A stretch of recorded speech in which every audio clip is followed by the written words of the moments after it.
Alrighty, so a couple of months ago, I sold my beloved Atomos Ninja V, and I bought this, the Hollyland Pyro 5.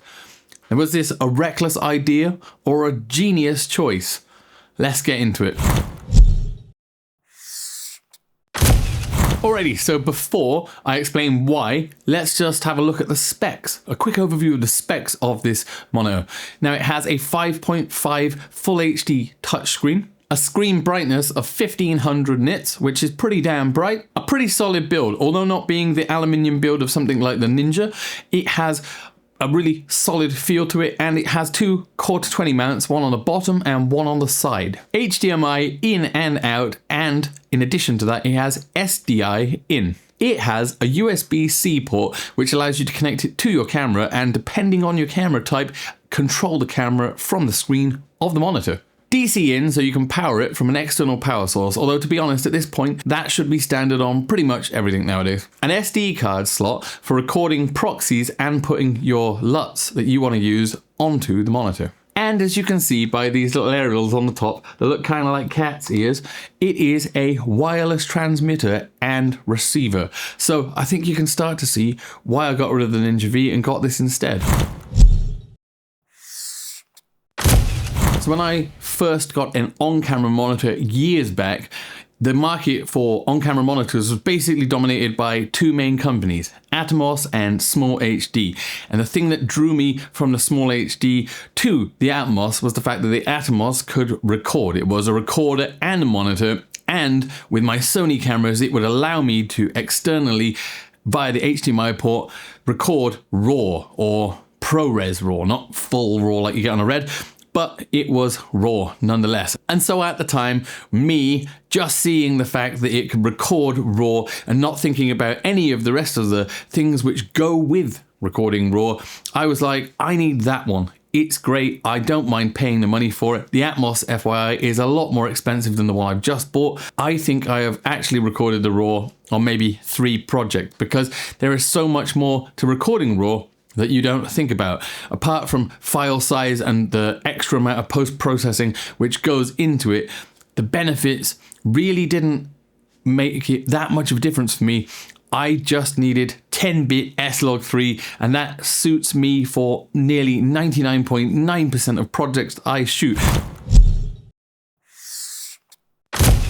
So there's quite a few reasons why I think that this, the Hollyland Pyro 5, is a fantastic monitor for any level of filmmaking. Number one being the fact value for money. This guy, the Hollyland Pyro 5, comes in at only $419. Yes, it's not the cheapest on the market, but for what you are getting, a decent feature-packed on-camera monitor with wireless transmission and receiving, it is a pretty, it's a steal. If you get the Pyro 7, the big brother of this one, it's basically similar. The aerials look a bit different. I think it's maybe slightly less feature rich than this, but that only comes in at $549. Now you compare this to some of the other on-camera monitors on the market. The Atomos Shinobi. It is cheaper than this at $379, but only by a little bit. And the Shinobi has no wireless transmission or receiving. So the Atomos Ninja 5 comes in at a whopping $679. It doesn't, like the Shinobi, have any kind of wireless transmission or receiving. It's more expensive than this. And for example, if you were to get the Pyro 5 and the extra kit, the one with the wireless transmitter and receiver, the Pyro S kit, that would come in at like $870. Yes, it's a couple $100 more than the Ninja 5, but then you would have one on-camera monitor that sends and receives and an entirely different wireless system with one transmitter and one receiver. So the value for money just, keeps getting exponentially. It's just exponentially better. Now there is a rival for this guy, the ASUS Cineview M7, which does look incredible. It's got a few more aerials. I'm not sure. I haven't seen it or use it, so I can't comment on the quality level compared to this, but it looks also pretty good. But the difference is it comes in at $879, and I think that is just for the this unit with the, it sends and transmits the same as this does, and the actual unit, I don't think that comes with any additional sending and receiving units. So for basically $9 cheaper, you could buy the Pyro 5 and the additional sender and receiver. So once again, value for money. This comes in absolutely amazing. I am yet to test the ACSoon Cineview M7. So, ACSoon, if you want to, or I'm not sure if that's how you pronounce the name, but if you want to send me one to try out, or you just want to send me one for fun, hit me up. The email address is in my about page. Okay, so reason number 2 why you would want to get something like the Pyro 5 over something like the Ninja V or the Shinobi from Atomos is versatility. This, remember, is not, I mentioned this 1,000 times already, but it is not just an on-camera monitor. It is a wireless transmission and receiving system. And on top of that, it is part of a bigger ecosystem. Instead of just having an on-camera monitor like the Shinobi or the Ninja V, which then you have to add all these additional things which not only cost money, but you have to make sure they're all compatible with each other. This thing just works. It slots on, plugs in, bam, you've got a monitor. Then you want to transmit stuff, you can transmit to up to 4 iPhones or iPads just straight out of here. Great for if you wanted clients or someone else on your team to be keeping an eye on what's happening. There is a slight lag with the iPhone app, but not much, and it's not all the time.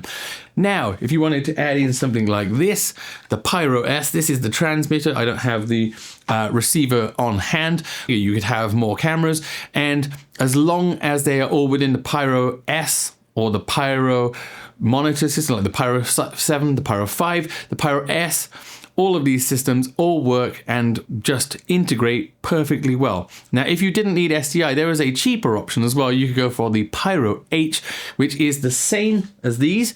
The only difference is that this guy has HDMI in and out, and also SDI in. Now, if you didn't need SDI, you're not working with a camera which uses SDI, you could just go for the Pyro H wireless transmission pair, and it is cheaper again, and it still works just as well, and they all integrate. And point number 3, which is basically just adding and expanding onto point number 2, is just solo filmmakers really have an easy time when you have something like this. For example, I was shooting some stuff for a previous video on my YouTube channel, and I needed to be shooting at T1.05 on a manual lens and shooting myself as the subject with the camera being not that close. So what did I do? I used this Pyro 5 as my monitor wirelessly. I had the transmitter, the Pyro S transmitter on the top of the camera, transmitting from the camera to me where I was sat on the sofa. And then I had a wireless follow focus, and I just focused on myself, didn't need to go to the camera. And the only one thing which I would say would be great if it could do it is if you could control the camera wirelessly via this monitor to the Pyro S, but you can't. So I did unfortunately have to have a little bit of a workaround where I used my iPhone connected to Monitor Plus, which is the app which lets you also wirelessly monitor to your phone, but that lets you, via Wi-Fi, connect to your Sony camera, and you can press record and then stop recording. So with the 2 wireless systems and the wireless follow focus, it was easy for me to just be placing the camera, getting my framing how I wanted it, how I wanted my overall framing of the scene, getting into the scene myself using the wireless follow focus, and then getting the shot that I needed. So for solo filmmakers, solo content creators, anybody using a camera which doesn't want to be running backwards and forwards, it is fantastic. Highly recommend it. Now, does this mean it is a perfect on-camera monitor? Absolutely not. There are other features on other monitors which this doesn't have. One of the things which I haven't seen on there, I can't find anywhere, so I'm pretty sure it doesn't have any, is onion skinning. Onion skinning, which was great about the Atomos Ninja V, was the fact that you could have onion skinning. So you could overlay a previous shot and use it. If you were trying to film 2 people, you can make sure the eye line was roughly in the same place, or if you were trying to go back to something and frame it, the same object in a different location, for example, you could bring up the onion skinning and get your framing to where it was basically spot on. Onion skinning, completely underrated feature, and as yet, it doesn't have it on this monitor, or if it does, I've completely missed it. Also, The build quality isn't quite as good as the aluminium grade, robustness of the Atomos Ninja V. I do love the fact that Atomos products feel like you could literally drop them or throw them through a double paned window and the window would come off worse and the monitor would be fine. They feel robust and built ready to take on the world. So one more thing, which is a little bit of a pain, is these aerials, the things which give you the fantastic versatility of wireless transmission and receiving of video, also mean, you can take them off, but I wouldn't want to keep constantly taking them on and off because eventually they'll get loose and then they won't be solidly in there. But it does mean that then you put this in your camera bag, now you've got a little bit of extra height and it's a little bit more fiddly to fit in your bag. Just something to keep in mind. It's not a big thing. You can get used to it. I've dealt with it just fine, but it is a little bit more of a pain in the ass than just where I had the Ninja and I could just, pop it in camera bag and it sat in there much nicer. Alrighty, there you go, guys. What did you reckon? Pyro 7, Pyro S? Yeah or yay? Did I hit the nail on the head? Did I completely miss the mark? As always, hit me up in the comments down below. Let's get a discussion started. Is there a better option than this, or do you think and do you agree with me that this is a fantastic option for indie filmmakers or just content creators, filmmakers in general? If you like these kind of filmmaking tips, gear reviews, filmmaking related stuff, you know where to find me. Couple of buttons down below, like and subscribe, give them a whirl. Until next time, guys, peace.